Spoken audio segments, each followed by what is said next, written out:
একটা জিনিস খারাপ লাগলো, খেলোয়াড়রা উপস্থিত নেই, এটা খুবই দুঃখজনক। উনি অনেক করেছে। আমাদের সাথে আছেন নুরুল ইসলাম খান নাইম ভাই। যদি কিছু বলেন আজকের এই আয়োজন সম্পর্কে। আসসালামু আলাইকুম, আমি মোহাম্মদ নুরুল ইসলাম খান নাইম, ইন্টারন্যাশনাল স্পোর্টস জাজ এবং ন্যাশনাল জাজ, Bangladesh body building and federation.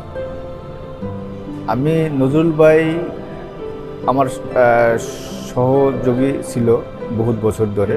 2009 সাল থেকে নজরুল ভাইয়ের সাথে আমি ওতপ্রোতভাবে জড়িত ছিলাম, বলতে পারেন আমার একদম ঘনিষ্ঠজন। আজকে আমি যে প্ল্যাটফর্মে আছি, যেখানে আছি, সবচেয়ে বড় অবদান নজরুল ইসলাম।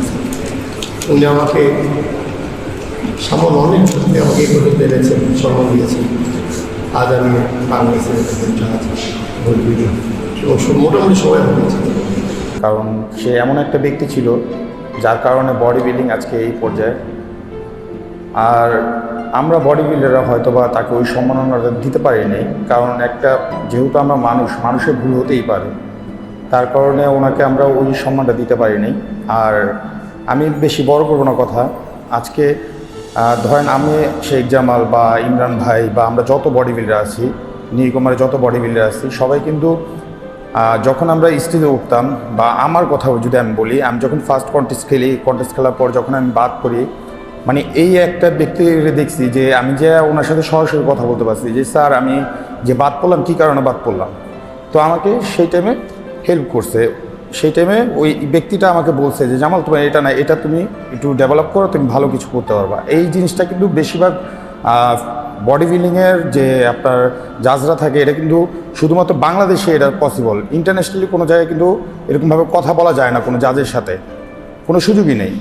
তো আমি বেশি বড় করবো না কথা, আমি চাইবো যে আমরা ওনাকে যেই সম্মাননাটা দিতে পারিনি, সামনে যেন আমাদের যেই কন্টেস্টটা আসবে, আমরা যেন ওনার সম্মাননা দেওয়ার জন্য বিভিন্নভাবে অনুরোধ করব। আমাদের সামনে যে কন্টেস্টটা আসতেছে, আমরা যত বডি বিল্ডার আছি তার যে সম্মাননাটা আছে সেই সম্মাননাটা যেন দিতে পারি। আজকে আপনারা যে আসছেন বাবার জন্য, এর জন্য অনেক ধন্যবাদ। আপনারা সময় দিয়ে আসছেন। অ্যান্ড বডি বিল্ডিংয়ে বাবা যাই করেছে সব কিন্তু আপনাদের সাপোর্টের কারণে কিন্তু করতে পেরেছে। মানে বাবাকে আপনারা সবাই লিডার মনে করেছেন দেখে, বাবার কথাগুলোকে সবাই সাপোর্ট করেছে দেখে আজকে আমরা সবাই মানে এত মানে পপুলার একটা পর্যায়ে পৌঁছে গেছি।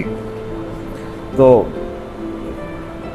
বাবা মানে পার্সোনালি মানে আমাদের যদি ব্যাকগ্রাউন্ডে কথা বলি, অ্যাজ এ বাবা হিসাবে মানে উনি মানে বেস্ট ছিলেন। মানে বাবার কোনো জিনিসও মানে খারাপ কিছু আমার কাছে মানে চোখে পড়েনি। Best father. তো আমাকে খুব মানে ভালো শিক্ষা, তারপর রেগুলারলি আমাকে হেলদি খাবার খেতে বলে, রেগুলারলি জিম, মানে রেগুলারলি ফিটনেসের সাথে সবসময় মানে রিলেট থাকতে বলতো আর কি।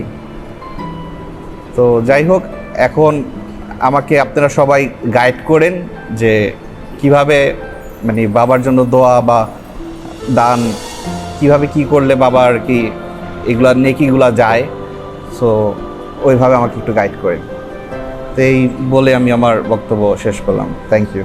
হয়তো আপনারা জানেন, এক অপরিচিত ঘটনার জন্য উনি অনেক কষ্ট নিয়ে আমাদের মাছ থেকে বিদায় নিয়েছেন।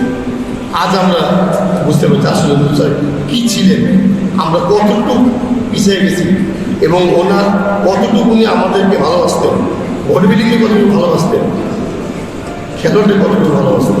মেবি 1997 সালে আমি তখন আর কি টুকটাক ব্যায়াম করি। আর বাংলাদেশে তখন মনে হয় স্টেডিয়ামের যে আমাদের জিমটা ছিল, বডি বিল্ডিং ফেডারেশন জিম, ওইটাই সবচেয়ে ভালো জিম ছিল। এই ছাড়া অন্য সারা ঢাকা সিটিতে মনে হয় 3-4টার বেশি জিম ছিল না। তো ওই সময় নজরুল ভাইয়ের মাধ্যমে আমি কি বলে ওই বডি বিল্ডিং ফেডারেশনের জিমে সুযোগ পাই ব্যায়াম করার জন্য। 2008 মনে হয়, 8 না এপ্রিলে ওই নজরুল ভাই আমাকে জাজ বানানো। যাক, মারা গেছে উনি, বেস্ট নসিব করুক আল্লাহ। আজকের এই আলোচনা সভা, মিলাদ মাহফিল যার উদ্দেশ্যে করা, তিনি আমাদের দীর্ঘদিনের ক্রীড়াঙ্গনের সাথী ছিলেন। আমি ওনার সঙ্গে 1993 সাল থেকে কাজ করছি। আসলে নজরুল স্যার সম্পর্কে নতুন করে বলার কিছু নাই। উনি আমার অত্যন্ত প্রিয় একজন মানুষ ছিলেন। আমি সবসময় ওনাকে ফলো করতাম। ওনার নীতি আদর্শ এতটাই সুন্দর ছিল যা ওনাকে ফলো না করে কোনো উপায় ছিল না আমার। বাংলাদেশের বডি বিল্ডিংকে কোথায় থেকে উনি কোথায় নিয়ে গেছেন এটা একমাত্র যারা বডি বিল্ডিংয়ের সাথে আছে তারা সবাই জানি আমরা। তো আজকে উনি আমাদের মাঝে নাই। আজকে আমরা ওনাকে অনেক অনেক মিস করতেছি। চেষ্টা করব ওনার স্মরণে সবসময় যেন কোনো কিছু করা হয়, একটা খেলা হোক বা কোনো কিছুর মাধ্যমে যেন ওনার নামটা যেন থাকে। সেজন্য আমি আপনারা সিনিয়র যারা আছেন সবার কাছেই আমি অনুরোধ করব যে ওনার স্মরণে কোনো কিছু করা হোক, প্রতি বছর একটা খেলা হোক, যেটাই হোক ওনার নামটা যেন থাকে আর কি। ফেডারেশনের উন্নয়নের প্রকল্পে ওনার যে অবদান সেটা বলে আমরা শেষ করতে পারবো না। বাংলাদেশের বডি বিল্ডিংয়ের ক্রান্তিকাল থেকে উনি নেতৃত্ব দিয়ে বাংলাদেশের বডি বিল্ডিংকে এক অনন্য উচ্চতায় নিয়ে যাওয়ার জন্য ওনার সাধ্যমতো উনি প্রচেষ্টা চালিয়েছেন। আজকে যিনি আয়োজন করেছেন আমাদের নাইম ভাই, নজরুল ভাই সম্মুখে বলতে গেলে আসলে বলে শেষ করে যাবে না, এত স্মৃতি ওনার। আর সবচেয়ে বড় কথা কি, কোনো জায়গায় কারোর জন্য খালি থাকে না, সব জায়গাগুলি পূরণ হয়ে যায়। তবে কিছু কিছু ব্যক্তি আছে যা পূরণ হয় না। এই অঙ্গনে নজরুল ভাই যতটুকু আন্তরিকতার সাথে কাজ করেছেন,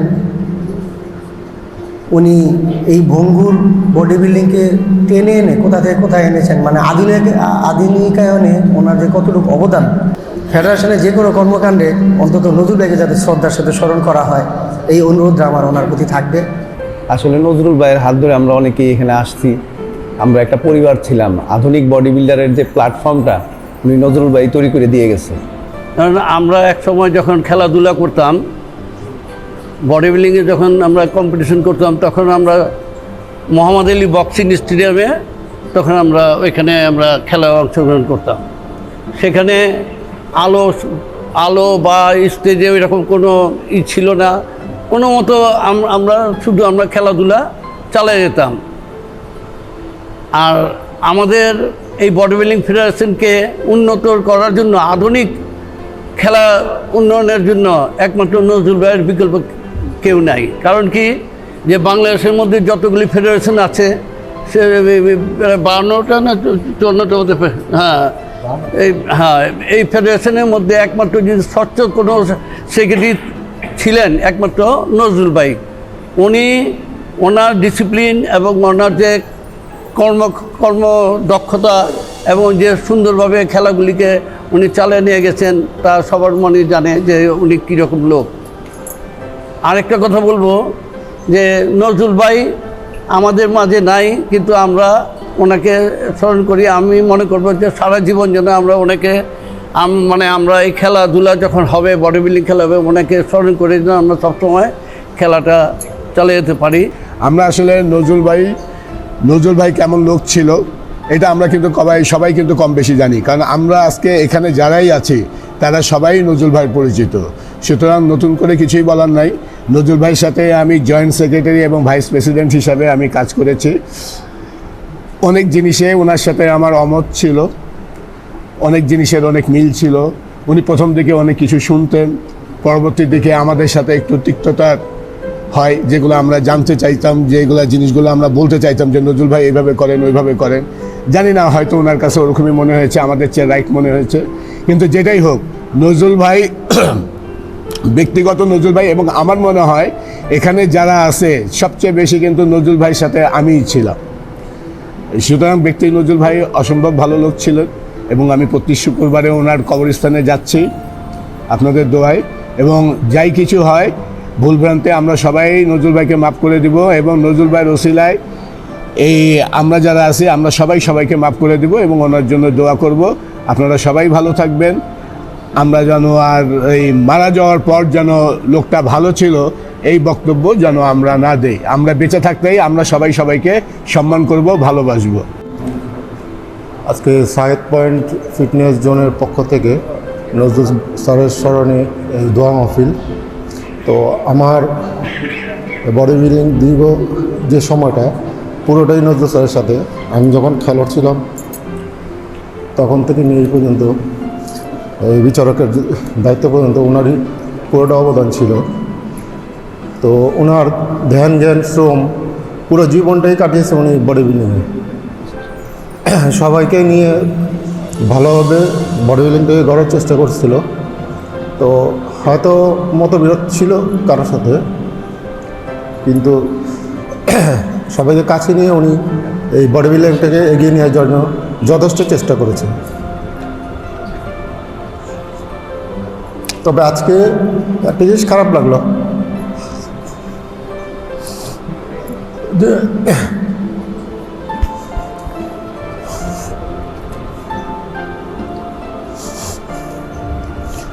ওনার এই সবাই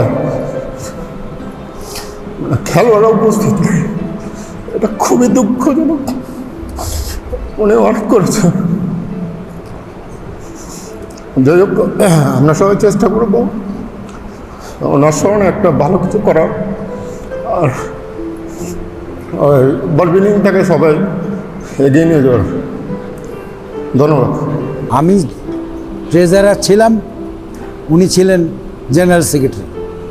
মাঝখানে কিছু ইন্টারাপ্ট ছিল টার্মের, পরে আবার আসছেন। যাই হোক, আমরা সবাই সবার সঙ্গে কাজ করছি।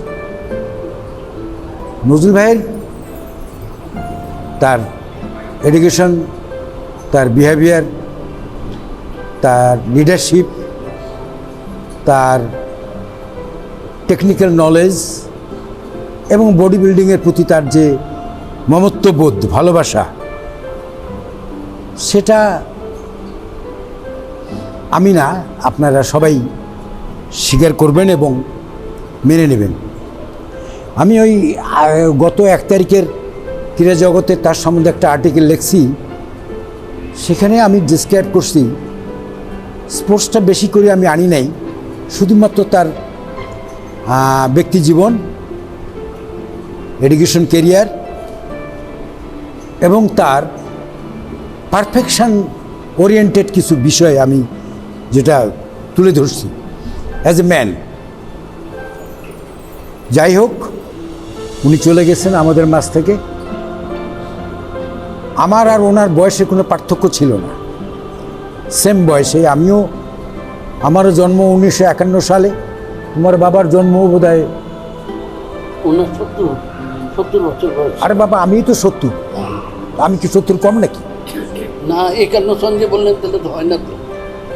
53 সালে, 53-তে, হ্যাঁ, এটা ঠিক আছে। 53-তে। তা উনি আমাকে বলতো যে না, আমি আপনার সিনিয়র, গায়ের জোরে বলতো। কিন্তু বেসিক্যালি উনি আমার সিনিয়র ছিলেন না।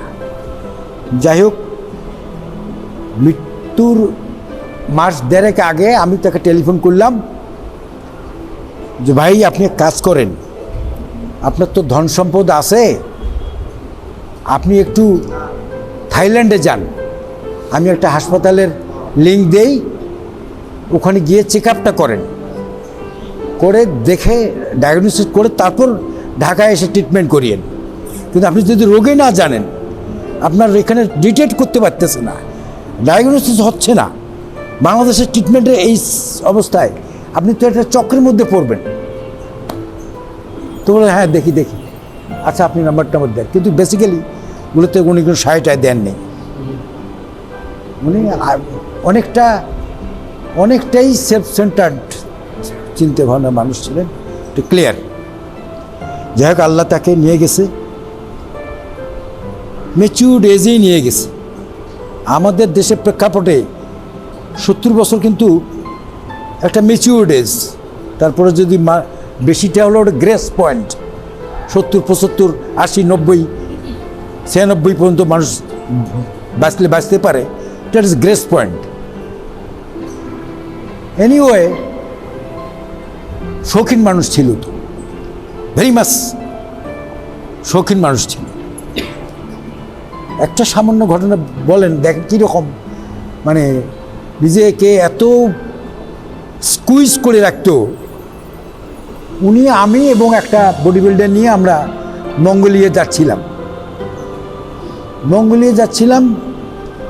আমাদের হংকং এয়ারপোর্টে 8 ঘন্টা ট্রানজিট। আমরা ক্যাথে প্যাসিফিকের প্লেনে যাচ্ছিলাম। আমাদের যে মেয়েটা রিসিভ করলো এবং আমাদের রাখলো, 12 তলার মধ্যে নিয়ে বসাইলো, খাওয়াইলো টাইলো। ও বললো যে you don't move, I will come back, I will take you away to the board. সে মেয়েটা 4টার 5 মিনিট আগ পর্যন্ত আসলো না। আমি আর নজরুল ভাই আর ছেলেটা মিলে দৌড়ি করিয়া টার্মিনালে গেলাম, দেখি যে আমার বিমানটা যাচ্ছে। ওই সময় নজরুল ভাই করলো কি, দৌড়ি করতে গিয়েই হঠাৎ করে পড়ে গেল। এত বড় একটা দেহ, এত ওজন, 100 কেজির উপরে, এখানে ফ্লোরের মধ্যে পড়ে গেল। এটা কিন্তু আমরা জানতাম না। এটা আমি আজকেই বললাম, পড়ে গেল। আমিও তো মানে একে তো ওই মানে বিমান ফেল করার একটা প্রেশার, তার মধ্যে ওনার এই অবস্থা। যাই হোক, লোকগুলো সবগুলো হেল্প করে টোরে ওনাকে দাঁড় করাইলেও, দাঁড় করে একটু পরে বলতেছে যে ভাই আমি আর যাব না, আপনি টিম নিয়ে যান, আমার কাছে $2000 আছে, আমার আপনি ঢাকায় পাঠা দেন, আমি মঙ্গোলিয়া যাব না।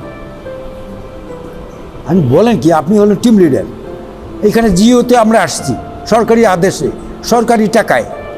এখানে যদি আপনি এই সমস্ত ইয়ে করেন, এটা তো এক্সপ্লেনেশন দিয়ে আপনি কুল পাবেন না। আপনার ইচ্ছা মতো তো আমি রাগারাগি করলাম একদম, মানে আমার টেম্পারটাই তখন হট হয়ে গেছে। পরে বলে আচ্ছা তাহলে অ্যারেঞ্জ করেন, টিকিট অ্যারেঞ্জ করেন। তাই পরে করলাম, টেলো আসলাম। তো ওনার হলো কি, উনি ওটা কি বলে, আউট সারফেস পিপল কতগুলো আছে সমাজে, সেই রকম মানুষ ছিলেন না। খুবই সফিস্টিকেটেড মানুষ, এডুকেটেড মানুষ। ওই আমলে ঢাকা কলেজে ভর্তি হওয়ার মতন ক্যাপাবিলিটি কোন লেভেলের স্টুডেন্টের থাকে, এবং ঢাকা ইউনিভার্সিটিতে কারা পড়তো ওই আমলে। এখনকার তো অনেক ছেলে মেলে ভর্তি হয়, তার মানে তার ব্রেন ছিল, মেধা ছিল, এডুকেশন ছিল, ঢাকা ইউনিভার্সিটির ব্লু ছিল, সবই ঠিক আছে। কিন্তু উনি confined with the own territory. This is, আমি তার ছেলের সামনেই কথাটা বললাম, হি ক্যান চ্যালেঞ্জ মি। যাই হোক, মানুষ হিসেবে অসাধারণ। তা আল্লাহর দরবারে মানুষের বিচার তো ওইটাই, কেমন ছিলা তুমি, কি করছো। কিন্তু ওনার কোনো, আমি ট্রেজারার ছিলাম, উনি সেক্রেটারি ছিলেন। আমার সিগনেচার ছাড়া তো আর উনি টাকা তুলতে পারতেন না।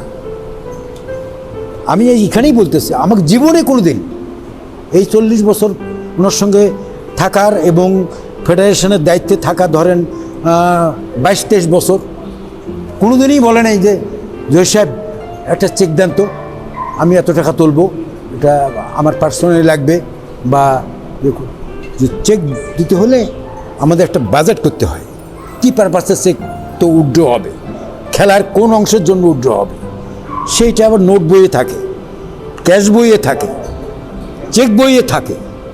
তারপর আমি সই করি আগে, তারপর উনি সই করে, পরে ওই চেকটা ক্যাশ হয়। কোনোদিনই বলে নেই যে আমাকে এই 2 লাখ টাকা বা 3 লাখ টাকা বা 1 লাখ টাকা বা 50,000 টাকার একটা চেক সই করে দেন, আমার টাকা লাগবে, আমি টাকা তুলবো, নেবার। এটা কিন্তু বিরাট ব্যাপার একটা, যে যাই বলুক না কেন। এখন যারা সেক্রেটারি আছেন, আমি তো ক্রীড়াঙ্গনে সবচেয়ে, আমার মনে হয় এখন মোটামুটি 40 বছর, আমাকে সবাইকে জানা আছে, আমার সব বড় বড় মহারথীদের এগুলো জানা আছে, কে কতটুক কীভাবে করে তোরে, কারণ মানুষ মিশতে হয়ে যায়, একটা নলেজ আসে, চেনা জানা হয়। উনি দুর্নীতি করেন নাই, এইটা আমার একেবারে, আমার from my own context observation, আমি এটা দেখলাম। ভালো মানুষ ছিল, আমরা এখন তার জন্য শুধুমাত্র দোয়া করব, এটা ছাড়া ছিল একসাথেই আমাদের পথ চলা ছিল। বাংলাদেশ বডি বিল্ডিং ফেডারেশন উন্নয়ন ডেভেলপমেন্টে কাজ করছি নজরুল ভাইয়ের সাথে। আর নজরুল ভাই একাধারে বাংলাদেশ বডি বিল্ডিং ফেডারেশনের সাবেক সাধারণ সম্পাদক ছিলেন, একাধারে ইন্টারন্যাশনাল স্পোর্টস জাজ ছিলেন এবং তিনি মিস্টার বাংলাদেশ ছিলেন।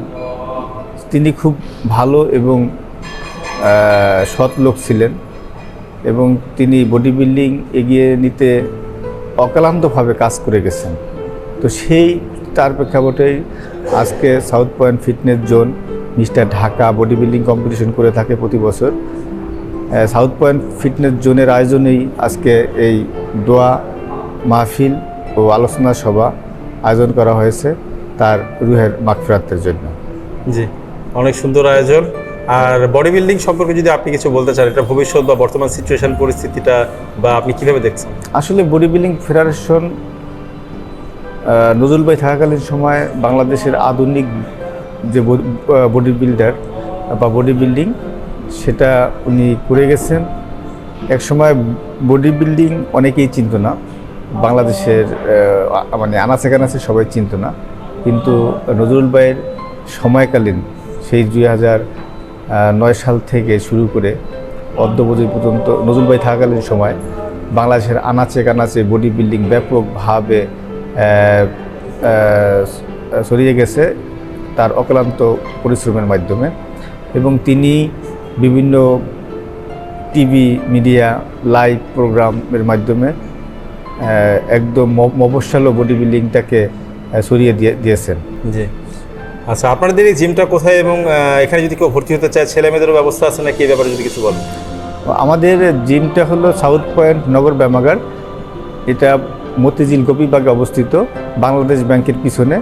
এখানে ছেলে মেয়েদের জন্য আলাদা ব্যবস্থা রয়েছে। সকাল 6টা থেকে রাত 12টা পর্যন্ত সপ্তাহে 7 দিনেই এই জিমটি খোলা থাকবে এবং স্বল্প মাত্র মূল্যে এখানে ব্যায়াম করার সুবিধা রয়েছে। সার্বক্ষণিক ট্রেনার, মহিলা ট্রেনার রয়েছে এবং স্টিম বাথ সহ আধুনিক সকল সুবিধা এই জিমে রয়েছে। জি, থ্যাংক ইউ নাইম ভাই, আপনার সাথে কথা বলে অনেক ভালো লাগলো। Thank you.